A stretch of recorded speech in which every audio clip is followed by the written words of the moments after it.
Bloomberg Audio Studios. Podcasts, radio, news. You're listening to the Bloomberg Balance of Power podcast. Catch us live weekdays at noon and 5 p.m. Eastern on Apple CarPlay and Android Auto with the Bloomberg Business app. Listen on demand wherever you get your podcasts or watch us live on YouTube. After the call with Canada, you'll need to stay with us all day here. Charlie will certainly be watching.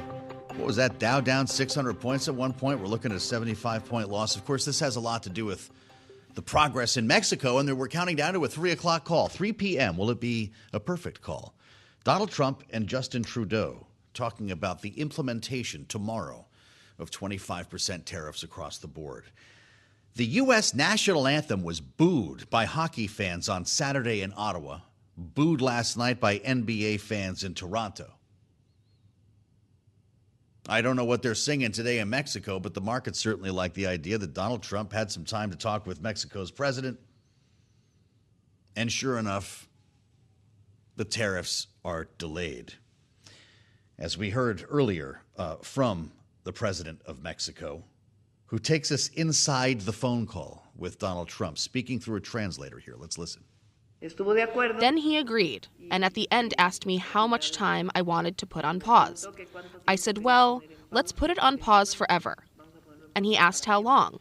I said, let's put it on pause for a month.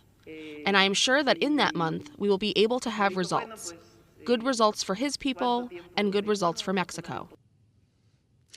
It's Claudia Scheinbaum. Let's put it on pause forever. And he asked, no, how long?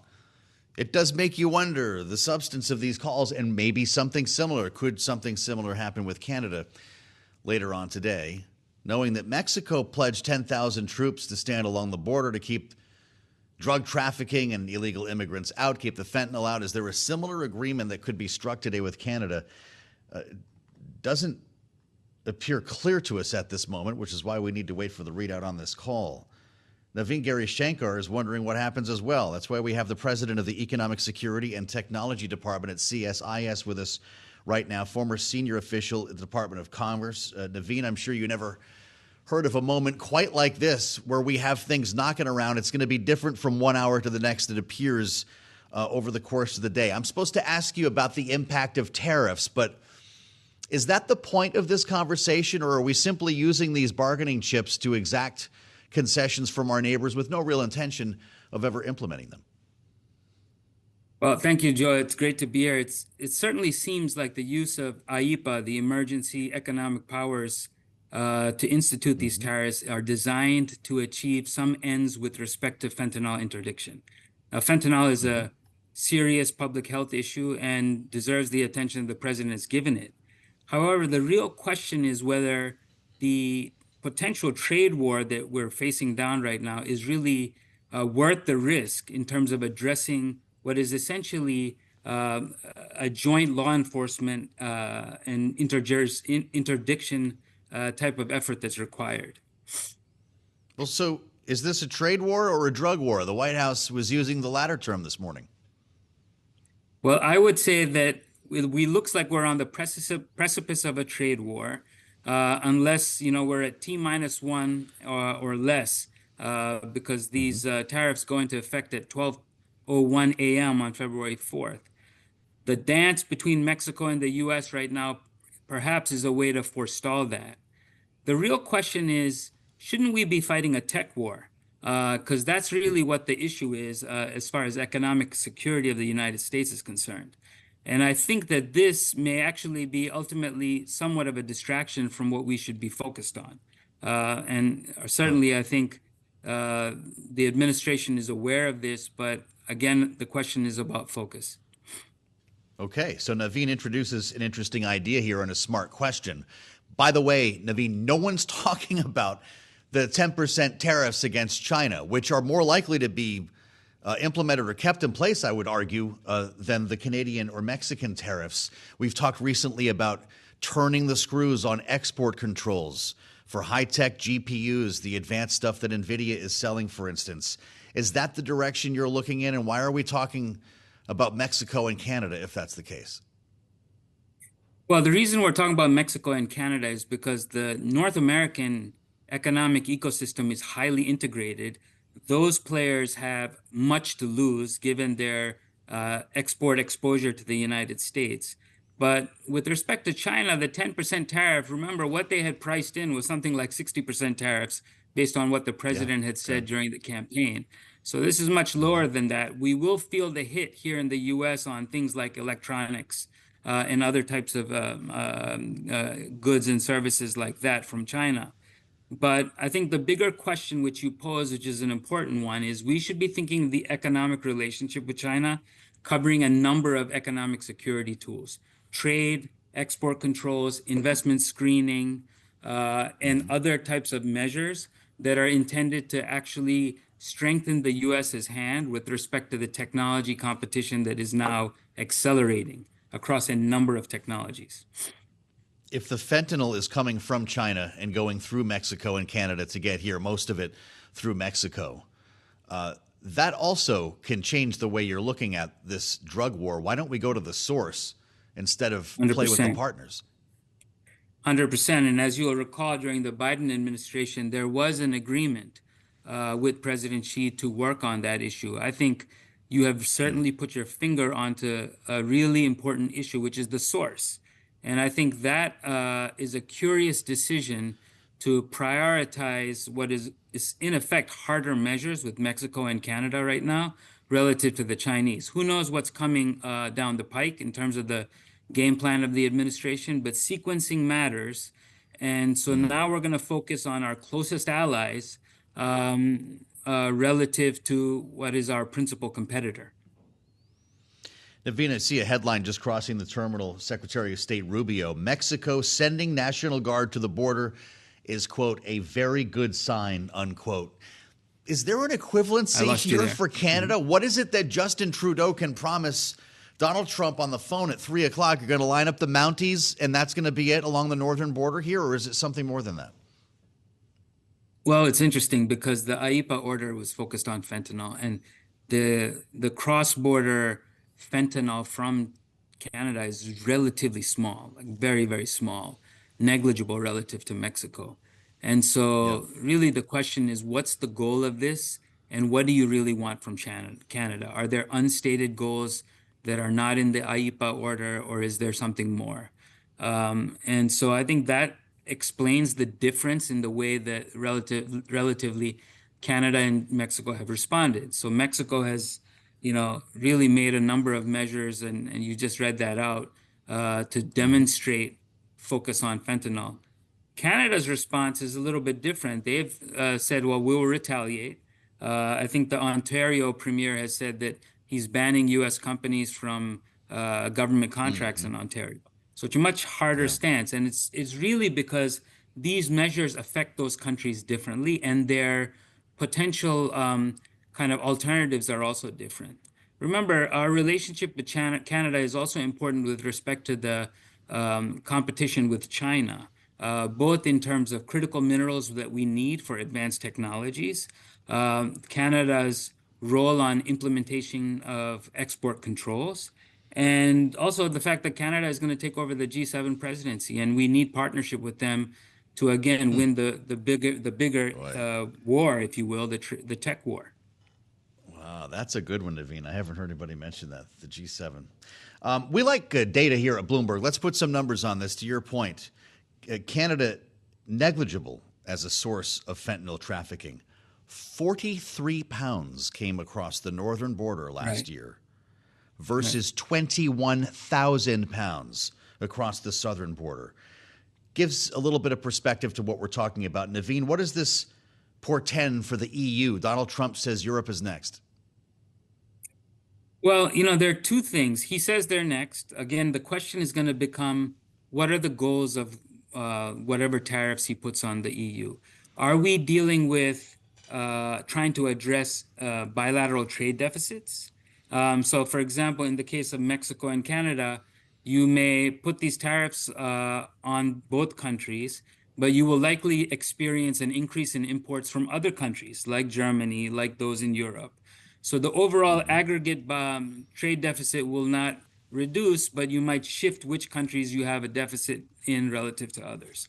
And so the question is, what's the goal with respect to Europe? Is it to address the bilateral trade deficit? Well, let's see what the president does there.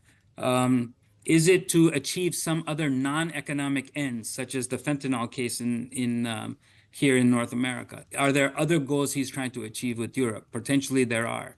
And then you'd have to ask the question, are these commensurate? You have economic measures, the costs of which we don't fully understand because they have to play out. And then you're trying to achieve relatively short-term actions on non-economic policy issues. And so the question is it a good motivator for that? That is, the jury is still out on that. Smart talk. Navin, thank you for joining. It's great to have you. Navin Girishankar, CSIS, the Center for Strategic and International Studies, formerly with the Department of Commerce, a voice of experience, as we always try to bring you here on the fastest show in politics. We'll keep working our way through this. It has been quite a doozy of a couple of days. Our political panel is up next today. Jeanne Zaino, our Democratic analyst, with Republican strategist Marc Short on Bloomberg.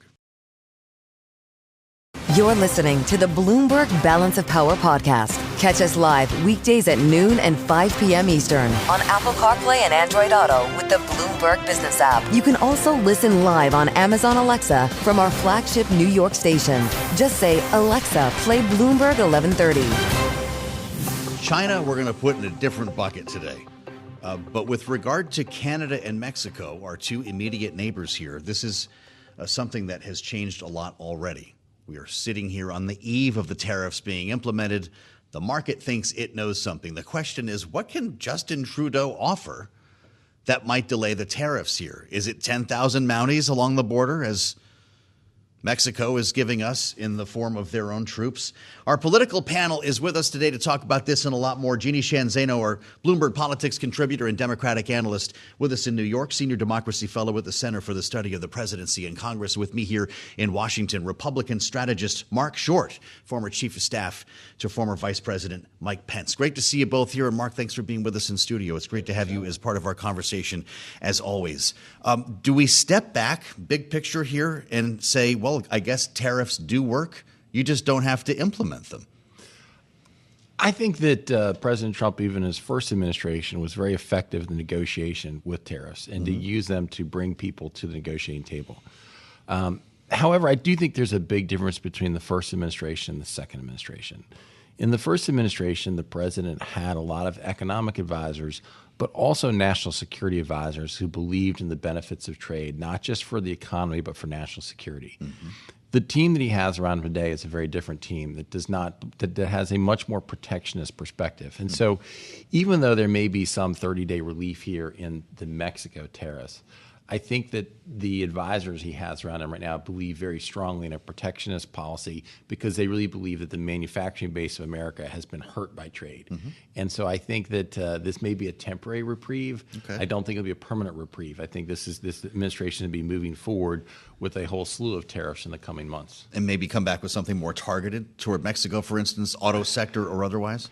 Perhaps, but I mean, even at the same time that these threats are being settled, he's threatening new tariffs with the EU. That's right. And so I think that typically with the U.S. Trade Representative's office, it requires about a 90-day investigation to prove unfair trade practices. And you've heard the administration hint that April is when a lot of those investigations will come due.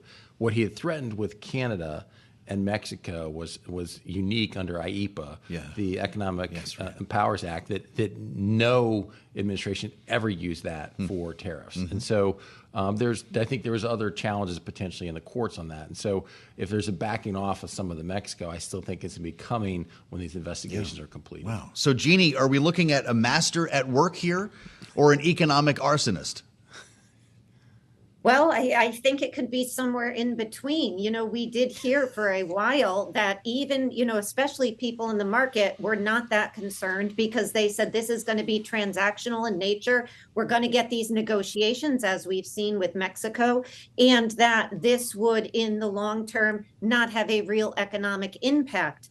But as a political scientist, let me say that there is a price to pay for this. We teach our children not to bully in the playground for a reason. And we don't bully in the international realm either for a reason, because there are long-term impacts on our national security and our alliances. If you are another country and you are looking at this bullying, are you inclined to trust your alliance with the United States, or are you more inclined to go, say, the way of China and Xi Jinping? There is a school of thought which says all the inroads that Xi Jinping has made in the global South, he is the beneficiary of this kind of bullying. Donald Trump does this because he has long held that we are on the losing end of a trade deficit. But the reality is he is president of the United States, and our alliances matter. And this is true not only if you look at this story about tariffs, but also if you look at the USAID story. So long term, the impact on us, I am extremely concerned about. Short term, we may all survive this economically. Marc, you were there for the renegotiating of NAFTA, I guess if we can call it that, creating the USMCA. Is Jeanne correct about bullying, and does a weakened Mexico and China embolden China, or Canada rather, embolden China? Well, I will say that even in the USMCA trade agreement, there was a clause that allowed, under national security emergencies, an ability to obviate the treaty and to move forward with tariffs. Mm-hmm. And I think that that's why you've seen the president use fentanyl and the border crisis, which I think certainly applies to Mexico. It's a little bit harder to see the emergency with the border in Canada.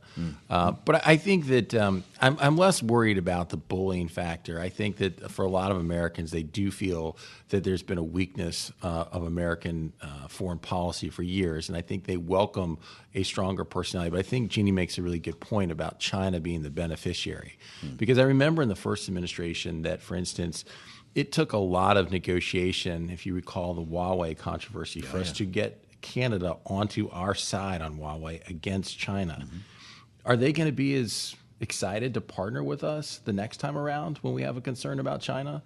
And so I think she makes a really good point that in some cases when you're tearing down these alliances, you force some of our former allies into relationships with some of our adversaries. And I think, again, that's where our national security advisors in the first administration believed in the benefit of that trade, that currently those are not the same advisors this go around. We're spending time with Marc Short and Jeanne Zaino, our great panel on the Monday edition here of Balance of Power. It was a very busy weekend for the Trump administration. While you were going about your business, it wasn't only tariffs they were talking about here. What we saw take place with USAID, USAID, was quite remarkable here. Elon Musk declaring on X, USAID is a criminal organization. Time for it to die. We know that a lot of things happened there over the course of the weekend. Workers were told to stay home, and since we've arrived here this morning, we're told the Secretary of State, Marco Rubio, has taken control of USAID. Jeanne, your thoughts on this, and I'll ask you about this payment system at the Treasury, because it strikes me that in the end, these could be more significant stories than what we're hearing about tariffs today. Yeah, Joe, you forgot to mention the other big news of the weekend, which was Puxatawny Phil. So we're in for more winter. But besides that, I'm depressed already. I know. Yeah, I'm sorry. On USAID and, of course, the Treasury story. You know, I mentioned this prior because it seems to me it's part and parcel of Donald Trump's approach to the world. And certainly you have people in the U.S. and around the world who support it.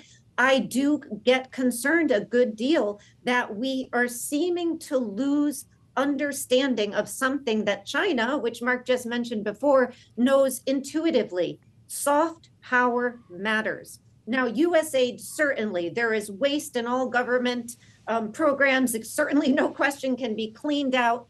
But I am worried when we start to think that something, talking about people within there as, somehow criminals without evidence, when we talk about it as needing to be dead or destroyed, certainly, again, cleaned up, but soft power matters. And if the United States doesn't exercise soft power, that power shift will go elsewhere, like China and Russia. And nobody does this better than Xi Jinping. Look at the Silk Road. Look at, again, the inroads into the global South. We are losing our ability to be seen around the world as anybody but demanding, harvesting people, mining people's goods.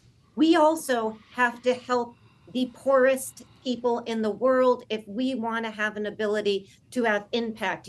Somebody just reminded me that there was a point just before World War II when somebody told Truman that hunger means communism. And we fight that by showing people that democracy can deliver for them and us, and soft power matters in that. Marc, I don't know your thoughts on this and the idea of kind of giving the keys to Elon Musk, but I think of you as an older style Republican, an institutionalist, maybe a more traditional Republican. Maybe you've gotten your head around tariffs. Are you getting your head around this? I think that on USAID, that I think for a lot of Americans, they do want a more of America First policy. They do feel like there's been a lot of taxpayer dollars abused. But it's important to note that I think President Trump has an effective way of throwing an idea out, seeing what the market reaction is, and then adjusting. And so over the weekend, it was, as you just read from Elon Musk, it's criminal, it'll be abolished. Right. And now it's like, well, actually, it's just going to be shrunk and put under Marco Rubio's surveillance. So there's already an adjustment within a very quick amount of time as to what actually is going to be happening. So are we back to the take him seriously, take him literally debate? Well, no, I think it's important to know he often throws ideas out and sees reaction. And I think that seeing how the market reacted over the weekend to the tariffs, I think helped modulate on Mexico by this morning. So yes, Mexico came back to the table saying they'd put troops at the border, but I think the president was also looking for a deal because he didn't like that market reaction. So he is always going to be sensitive to what the either the financial markets or the popularity markets do. But to another point that Jeanne was making, I think another story was lost here is that, I thought Marco Rubio had a significant achievement in Panama with the Belt and Road Initiative. But I felt in many ways that President Trump undercut that by coming out, yesterday and saying, well, that's not really our objective. We're going to take back the canal. I mean, getting Panama to distance itself from the Chinese investments was a huge win for Marco Rubio. That was the whole point, wasn't it? Yes. So I felt like that was undercutting what I thought was a very significant foreign policy achievement by Rubio and the State Department. That's fascinating. Jeanne, I don't know your thoughts on this. Is the job done in Panama? No, I don't think it's done. And I agree with Marc. It was a win on the part for Marco Rubio and the State Department. And yet with all of the noise, it's very hard, especially when the president steps on it, for them to get that message out. And so, you wonder how frustrated Marco Rubio might be at this point. But I do think that, as we look at what has happened in just the last few days, you see the president testing, as Marc said, testing things. The problem is there are real people impacted by these tests. You mentioned the Treasury issue. You had an employee of 35 years who suddenly left. And so Musk's people were able to get access to that system. I'm at a university. All of our funding has been frozen. Now, these are not the worst impacts in the world. But testing reaction makes you seem in some ways a bit incompetent. And so, it's going to matter how they implement these policies. And so far, the implementation has left many people around the country scratching their head. If you want to cut, but there's a process by which we do that in the United States. You are not king. You're the second branch of government. We only have a minute left, so you're saved by the bell almost already. If Elon Musk is going to have access to all of our personal information, should he go up to Congress and be confirmed as a government official member of the cabinet? Absolutely. No private citizen should have access to that. So if that's truly what's going to happen, then absolutely he would need to get confirmed, I think, to have that sort of authority and power. We'll create a new Doge commission or, I guess, department that's actually real and part of the government. Yes, but I still think at the end of the day, they're going to retract that power from him. There you go. Marc Short. Can't believe you're here with us. You're along with Jeanne, Zaino.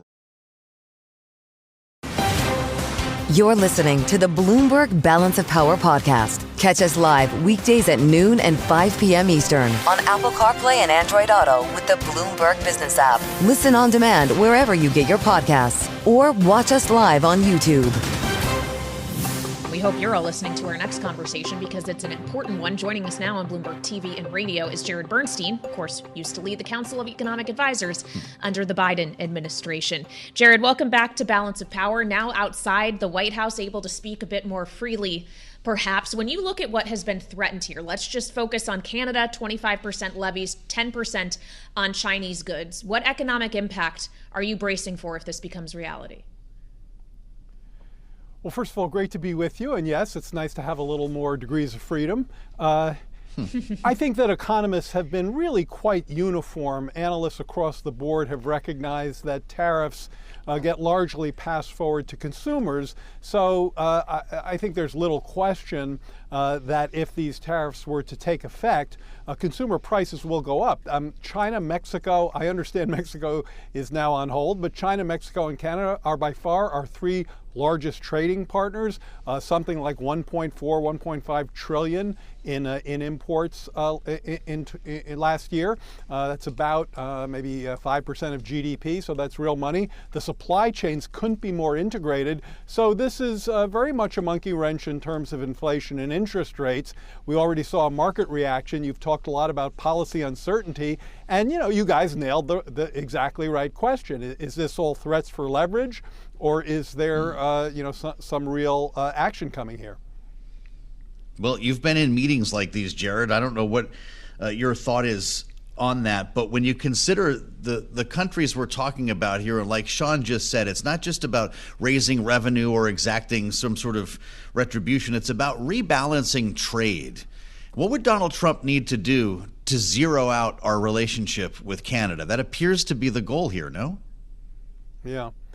Well, first of all, let me say that I really probably haven't been in meetings like this because one of the things that we put a pretty high priority on was avoiding the kind of policy lurching that we've seen in the past couple of weeks. Now, look, if you do everything yourself from the Oval, and we did executive orders as well, though nothing like what we're seeing in terms of the flurry from Trump, if you do everything yourself, you're going to have a lot more policy lurching. They call it flooding the zone, and I just think it's particularly bad for the uncertainty that we've talked about, and that creates a negative climate for business investment. So I think this is not the kind, if I were at those meetings, I'd be saying, wait a second, let's try to give the world a little more idea about what we're up to here. By the way, if you don't enact the tariffs, you don't get the revenues. So I think it's they can't talk both about we're using this for leverage and we're going to collect a lot of revenues. In terms of zeroing out, trade balances, I think you're probably right. We know these folks think of the trade deficit as a scorecard, and I just think that's a really big mistake. I mean, we've had full employment economies with large trade deficits and with small trade deficits. That doesn't mean they're 100% wrong, by the way. And in fact, one of the things that they got right before a lot of other people did was to recognize communities and people who've gotten hurt by persistently imbalanced trade. But that doesn't mean you try to zero out trade balances, because that has significant negative effects on prices, interest rates, and supply chains. It means that you make sure that you're running the kind of economy that provides opportunities for everybody, including those in import competing sectors. Well, and when we consider those that the president thinks have been hurt by our current trade balances, a lot of it, Jared, he continues to speak to, is the manufacturing sector. He thinks that tariffs are a way to protect American manufacturers and to incentivize more production in the U.S. If tariffs are not the right way to go about that, what is? Well, first of all, let me just underscore the points that were made by the excellent guy you had on before me, who pointed out that these tariffs that we saw in Trump 1 were associated with job losses in manufacturing. I remember vividly the day that Alcoa came right after Trump put on aluminum tariffs. Alcoa, the biggest U.S. aluminum producer, came in and said, can we get an exemption? Why? Because so many of these imports by U.S. companies are inputs, intermediate inputs, and so you're raising the price of production for them. That hurts our sectors. The Trump administration did not lower the trade balance in Trump 1, and they won't do it in Trump 2. So, your question is the right one. How do you increase activity in the manufacturing sector, if that's your goal? And certainly it was part of our goal in the Biden administration. You incentivize investment. This is a lot more carrots than sticks. Our investment agenda, which is ongoing, was pulling in hundreds of billions of private capital to invest in standing up new domestic industries, many of which, by the way, most of which are being built in red or even Trumpian parts of the country. So that's the way that we found to be a lot more successful. I think the record is starting to show that works much better than this approach. Yeah, it does appear they're going to be drinking the clears up in Canada because they're going after whiskey from Kentucky here, Jared. I just wonder, what are companies supposed to do? If you're Mary Barra, what do you do right now? And by the way, GM has been one of the hardest hit today, even with some of the relief that we've seen since this morning. If you've got a vehicle that's crossing the border multiple times at various stages of assembly, do you have to rewrite your entire business plan? Well, it was interesting you should raise Mary Barra, because she was quoted in the Journal the other day. I took this to heart. She said, we're putting some of our investment plans on hold until we get a bit more policy certainty. That's not an exact quote, but that's certainly the spirit of what she said. That's a precise a point that I think is so important here.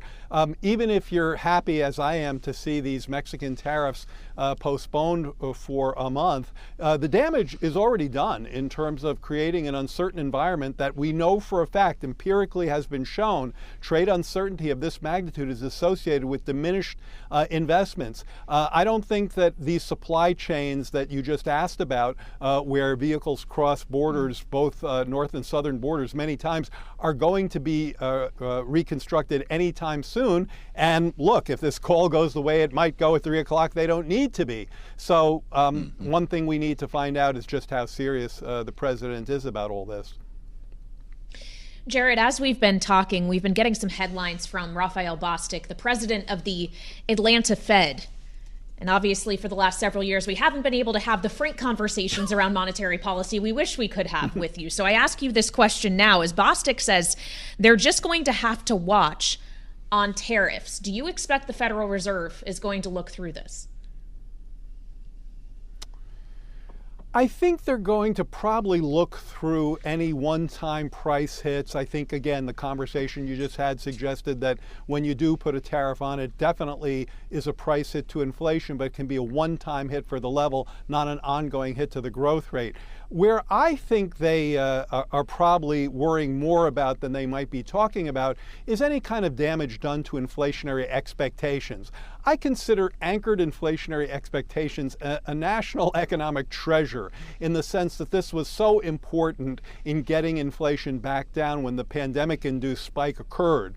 And so this is something we know that the Fed values dearly. And if price setters, they're the folks who really matter when it comes to inflation expectations, are so thrown by this policy lurching that their expectations of where prices are headed become de-anchored or become unsettled, that's a real risk. So it's one thing to look through relative to the inflation rate, as Raphael was saying. I think that makes sense. It's another to be worried about any type of impact on expectations. One of these days, we're just going to have Jared come back to talk out of school all about the Fed. That's all we're going to do. Just never happen. Jared Bernstein, great to have you. That is a thank you. Great liberation for me these days. Well, I love that. So take us up on the invite. It's good to see you, Jared. Welcome, as always. Former director, White House Counsel Economic Advisors, the former chair. Interesting take on things here, Kailey. We'll be waiting to hear on this next phone call at 3 o'clock. The markets seem to be ahead of the curve, though, on deciphering all of this. Yeah, Mexico's tariffs have been deferred. It does seem traders are hoping the same for Canada and China. We have yet to get official word on that from the president. You're listening to the Bloomberg Balance of Power podcast. Catch us live weekdays at noon and 5 p.m. Eastern on Apple CarPlay and Android Auto with the Bloomberg Business app. You can also listen live on Amazon Alexa from our flagship New York station. Just say, Alexa, play Bloomberg 1130. President Donald Trump speaking with reporters from the Oval Office at the White House for more than half an hour on a number of subjects, including citing a number of executive orders, one that would create a sovereign wealth fund in the United States, but importantly, fielding a number of questions on tariffs specifically, after earlier in the day having reached an agreement with the president of Mexico to defer a 25% tariff being placed on all Mexican imports for a month in exchange for 10,000 troops being sent to the border with the U.S. The question, as we heard the president talking about there, is whether or not his conversations with China and Canada that he says will take place this afternoon in the case of Justin Trudeau, or with China over the next 24 hours, can also yield an agreement to have those tariffs deferred. That's right. A la Colombia. We'll see what happens with a 3 p.m. call with Prime Minister Justin Trudeau. We'll be following that closely here. Really interesting, though, just to get a peek behind the curtain in the Oval Office. Once again, someone who's only been there for 2 weeks. Scott Bessent speaking, Howard Lutnick speaking, Steve Witkoff from off camera.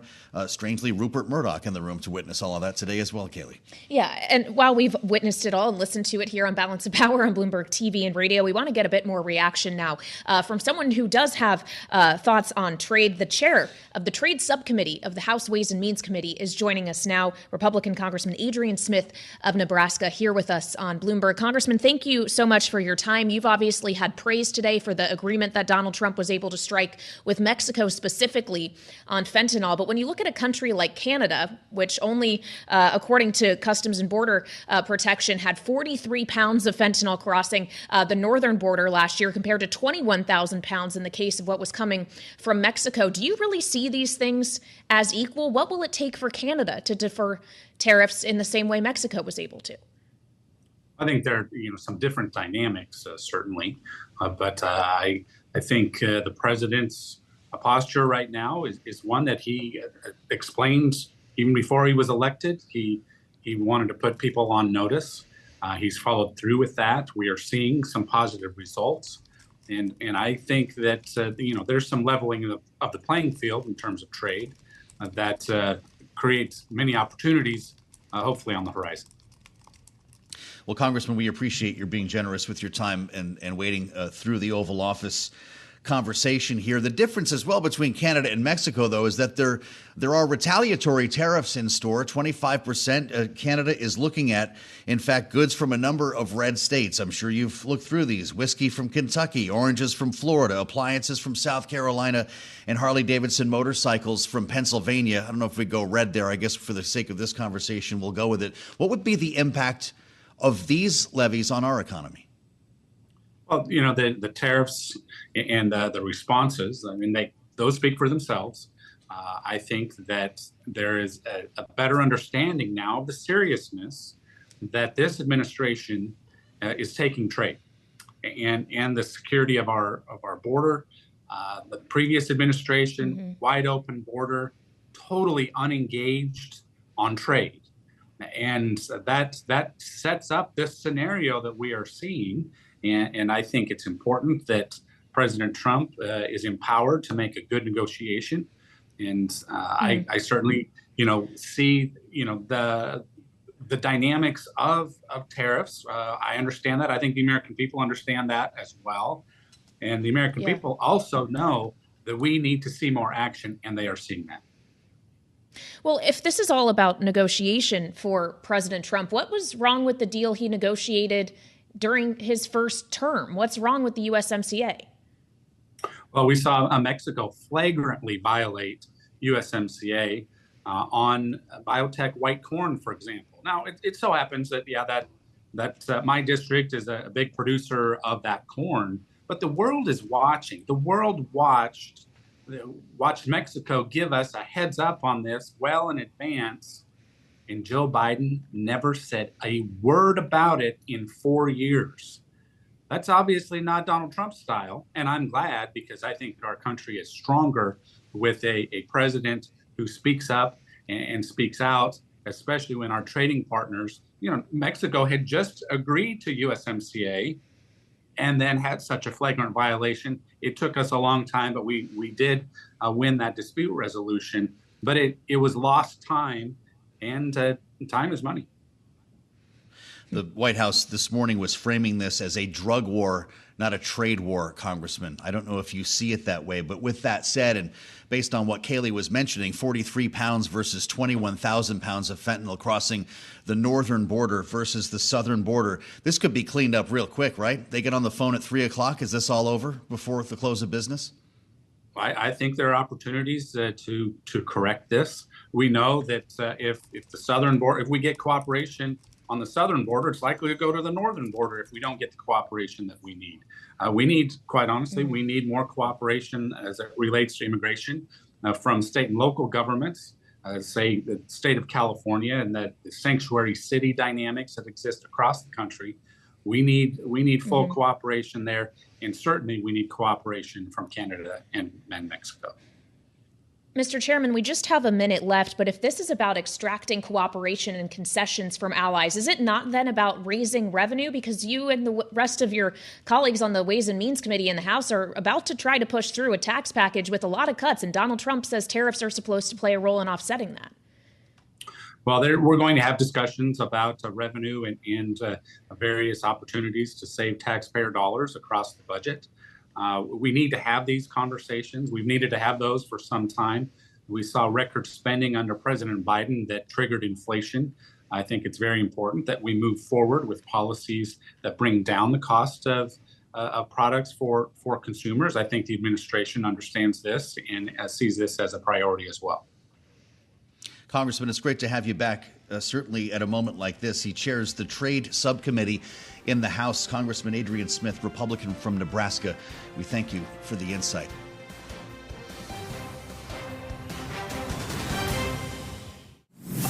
Thanks for listening to the Balance of Power podcast.